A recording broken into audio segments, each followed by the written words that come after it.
बहरहाल अब आगे बढ़ते हैं, आगे और खबरों का रुख करेंगे। राम के अस्तित्व और राम सेतु पर बार बार सवाल खड़े करने वाली कांग्रेस का सनातन विरोधी चेहरा एक बार फिर से सामने आ गया है। बिल्कुल, और एक बार फिर से देखिए, कांग्रेस के नेता यानी कि जीतू पटवारी की तरफ से कुछ ऐसा कह दिया गया है जिसे लेकर जबरदस्त तरीके से बवाल शुरू हो चुका है। लेकिन जीतू पटवारी ने ऐसा क्या कह दिया है और एक बार फिर से कांग्रेस का सनातनी विरोधी चेहरा सामने निकलकर क्यों आ गया है, आपको रिपोर्ट के जरिए दिखाते हैं।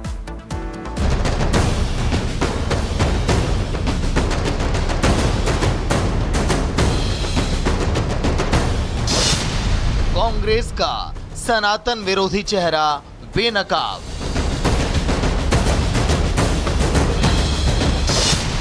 पहले राम सेतु पर सवाल,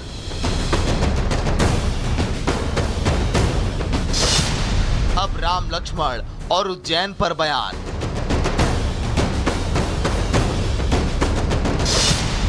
राम विरोधी कांग्रेस फिर एक्सपोज।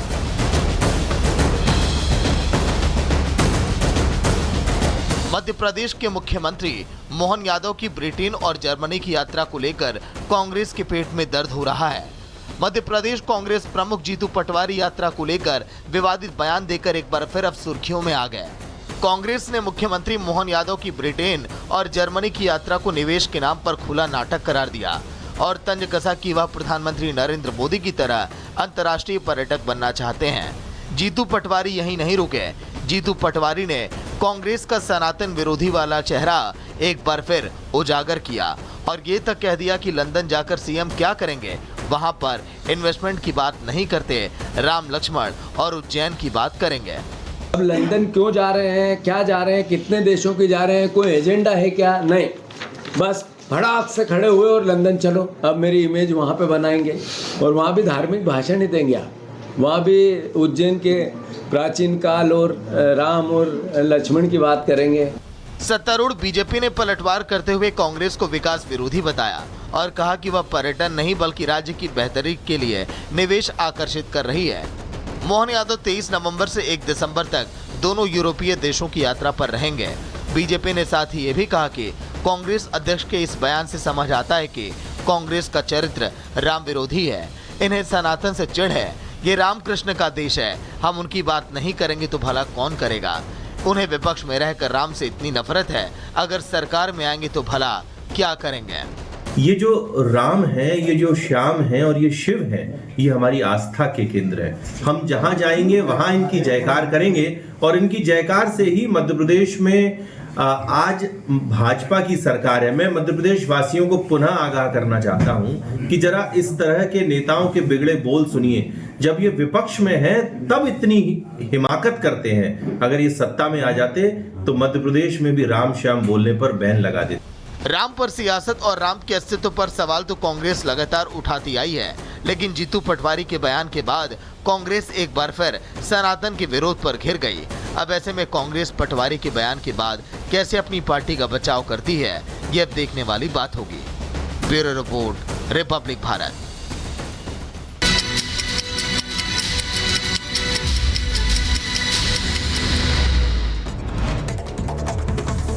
देर रात बेरूत में इजराइल का बड़ा हमला। हवाई हमले के बाद कई इलाकों में आग लगी, लोगों में मची चीख पुकार।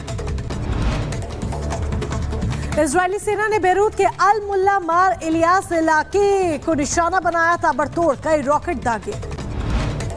इजराइल ने बेरूत के रिहायशी इलाकों में किए हवाई हमले। आग की लपटों के साथ आसमान में छाया काले धुएं का गुबार। बेरूत में हमले के बाद कई इमारतों में लगी आग। फायर ब्रिगेड की टीम ने आग पर काबू पाने की कोशिश में जुटी। इजरायली सेना के हमलों में जल उठा बेरूत। हिजबुल्ला के ठिकानों को इजरायली सेना निशाना बनाकर कर रही है तबाह।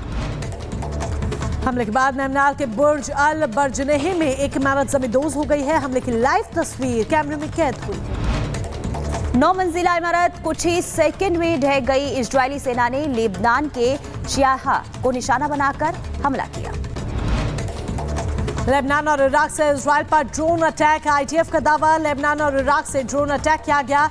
आयरन डोम ने 5 ड्रोन को मार गिराया।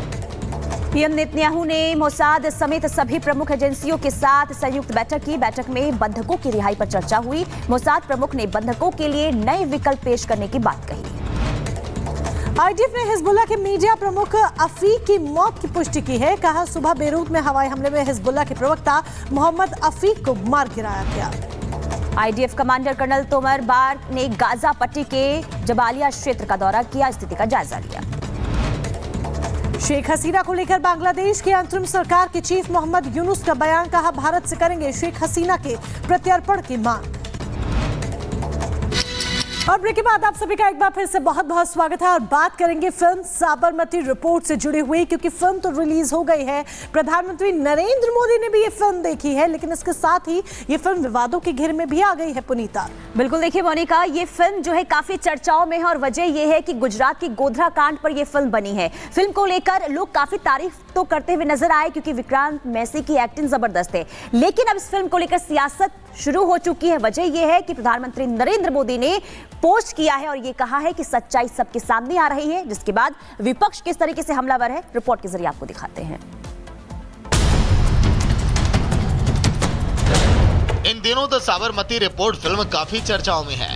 इस फिल्म को न केवल अभिनय की वजह से सराहा जा रहा है, बल्कि गोधरा दंगे की सच्चाई के रूप में भी परोसा जा रहा है।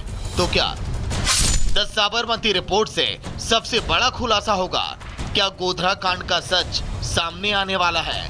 क्या साबरमती एक्सप्रेस का सच छिपाया गया? साबरमती एक्सप्रेस में 59 कार सेवकों की मौत कैसे हुई?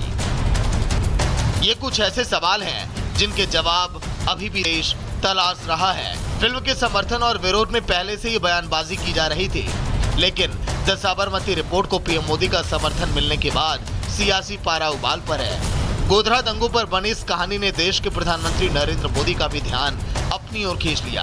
पीएम मोदी ने फिल्म की तारीफ करते हुए सोशल मीडिया एक्स पर लिखा कि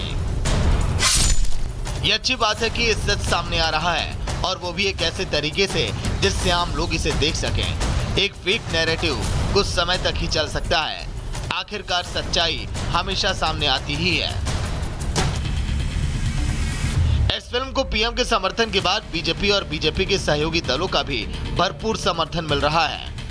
एक वक्त था जब ऐसे एक पार्टी थी और उसके कुछ दरबारी जर्नलिस्ट थे जिन्होंने इस मौजू को और इस घटना को जो साबरमती एक्सप्रेस में आपने देखा है उसको पूरी तरह से नजरअंदाज करके एक और घटना पर, एक फसाद पर ध्यान दिया। देखिए, सच कितना भी कर लें छुपता तो नहीं है। उस वक्त भी जिस तरीके से दंगों को लेकर या उसके बाद लगातार प्रधानमंत्री जी के ऊपर जिस तरीके से निजी हमले किए गए, शब्दों की मर्यादा को खोते हुए क्या क्या शब्दों का इस्तेमाल नहीं किया। विपक्ष का काम ही यही है कि फॉल्स नैरेटिव सेट करें। वहीं पीएम मोदी के इस ट्वीट पर कांग्रेस ने निशाना साधा और अफसोस जताया। कांग्रेस कह रही है कि किसी फिल्म को लेकर एक पीएम कैसे प्रोपेगेंडा कर सकता है। मुझे अफसोस भी होता है और ताज्जुब भी होता है, क्या देश के प्रधानमंत्री का